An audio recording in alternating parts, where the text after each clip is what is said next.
Ladies and gentlemen, this is called pulled pork. Today, I'm going to show you the ins and outs of making a mesquite smoked pulled pork. This is a recipe that's going to blow your mind when you taste it. It is so good.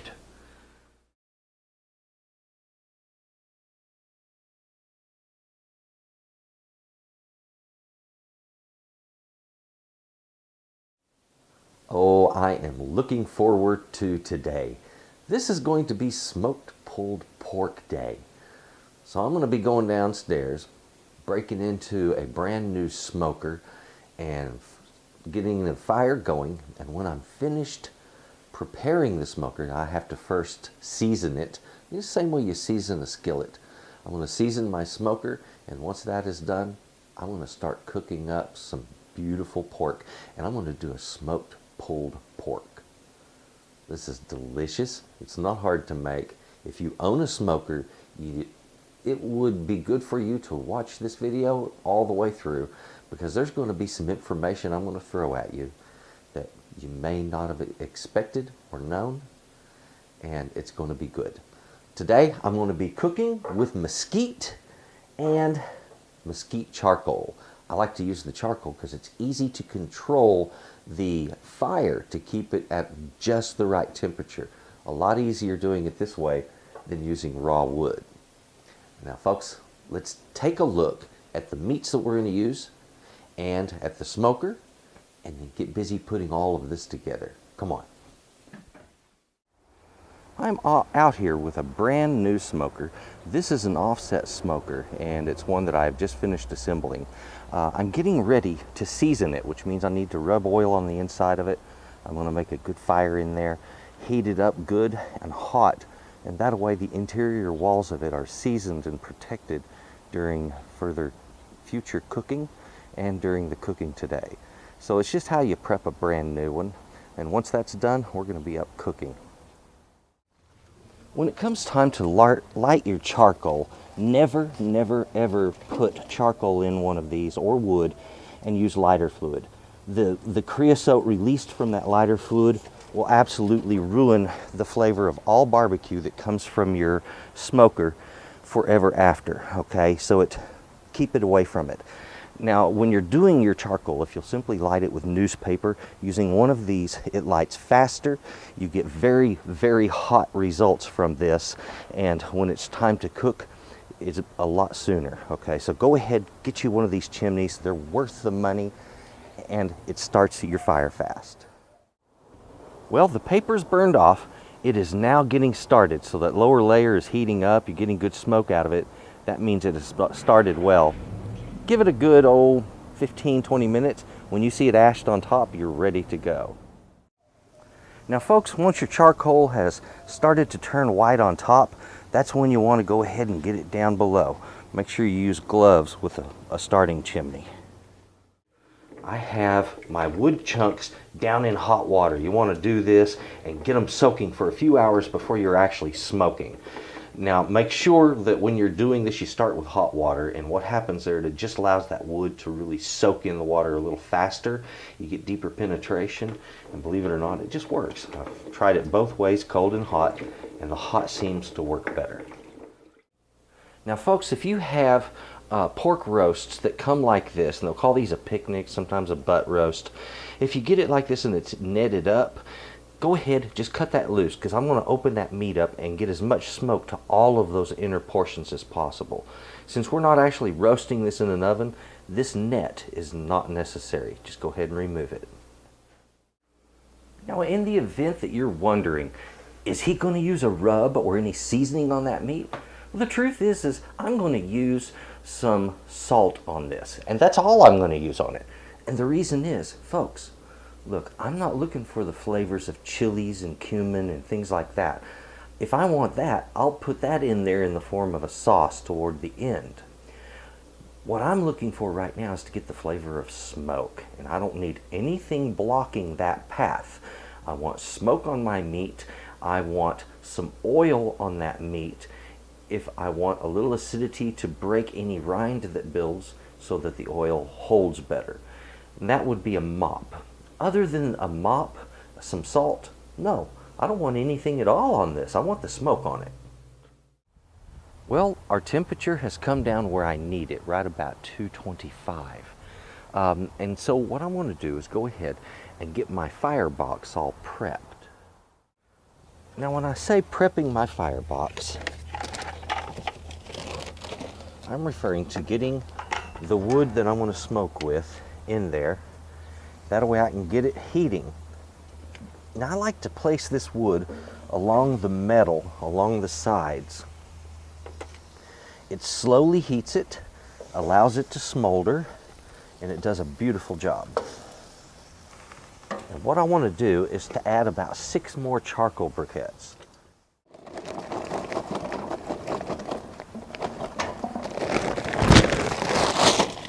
That is the reason I have it choked down. Right now, my damper door over here, the damper, is open only about 1/2 of an inch. As you can see, the color of the smoke is blue, and I want to keep it there. I want it wispy blue, just like it is right there. That's very nice, and that's what gives you good quality smoke when you're smoking. It'll provide the best tasting barbecue.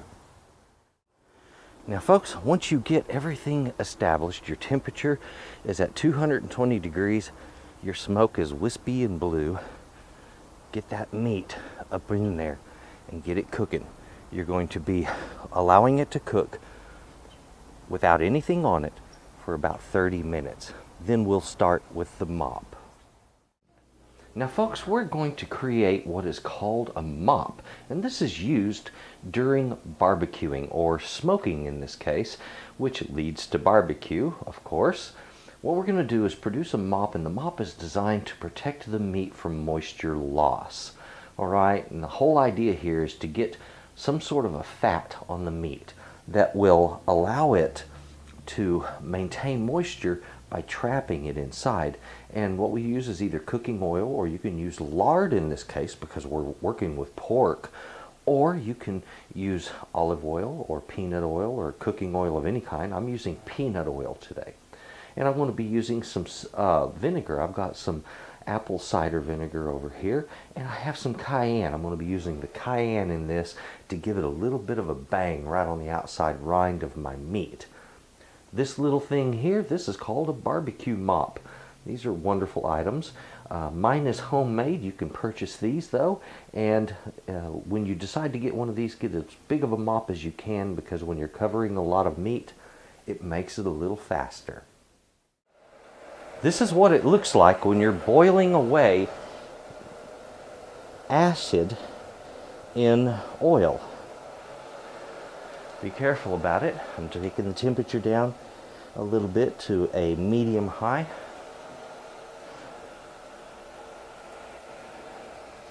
Just give it, like I said, about 15 minutes of boil like this, and you're ready to use it. Well, this has been on here for a little over 30 minutes, about 40 minutes now. I want to take all of my meat, turn it over, and hit it with my mop, and then I want to turn it back again. Now we have our mop sauce. Just take that and liberally apply it right over the top of your meat. There we go. I'll repeat this process approximately once per hour as I smoke. So we gave it 30 minutes, or a little more, of direct smoke without this, and then from here on out, a little bit of mop once an hour. Keep the smoke flowing good. Check it once every 30 minutes. And folks, lots of patience, lots of time, and you'll have perfect barbecue. Folks, once you have spent a good full day smoking your meat and it's looking beautiful like this, I recommend not going past 6 hours with mesquite, because it'll get a bit astringent in the flavor. Now on this, when you're going to finish it up, just put it in the oven at 325 in a large pot covered, a little water in it, and wait until it's falling apart tender. Now folks, this is in from the smoker, but the meat is not pulling away from itself, and it's not pulling away from the bone well enough yet. It's not quite done.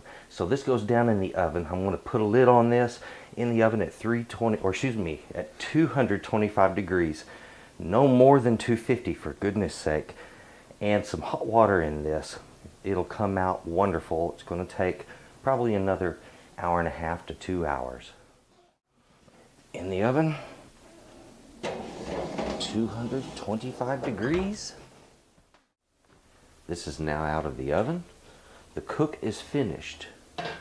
First off, our pulled pork is down below and it is setting in nice hot fat. But I want to get these ribs out. Maybe I can get it out intact. We'll see. There we go. Yeah. There. Look how the bones protrude now. That's just what we're looking for.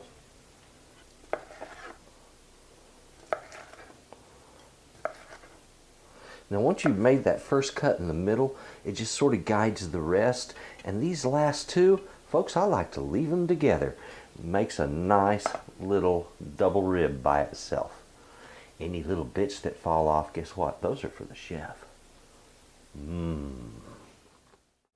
Today was time well spent making a beautiful, perfect pulled pork.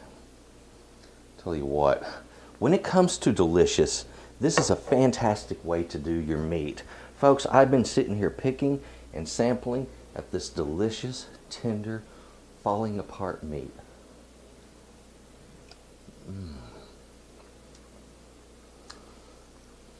It's so good. It doesn't need any other seasonings, nothing special. It's juicy, it's tender, it's delicious. And let me tell you, finishing it in the oven in a pan with a little water, man, that's just the way to go. That makes such a good barbecue. It really does. It makes it moist and tender. Also, you get it to that falling apart stage the easiest way. And it's so tasty. Folks, thank you very much for watching this, and thank you for checking out Texas Cooking Today. If you would, if you haven't done so, take a look at the channel. Lots of different kinds of recipes there. A lot of good techniques that are going to be shown in those recipes. Also, if you would, please take a look at my Patreon. That would be, here we go, patreon.com/Stuart Trotter.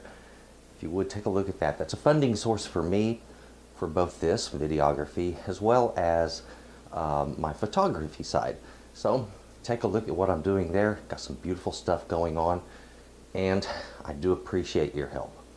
Ladies and gentlemen, subscribe if you haven't done so. If you enjoyed this video, please do me a favor, hit the like button down there, and please share it with other folks so they'll have a great video to check out also.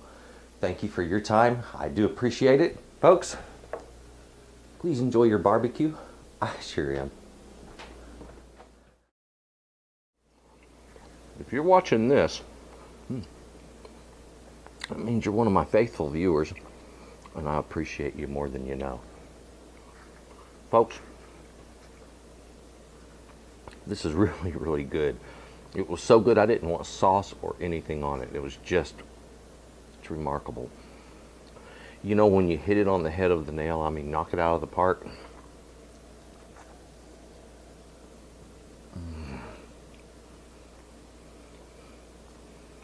Just perfect.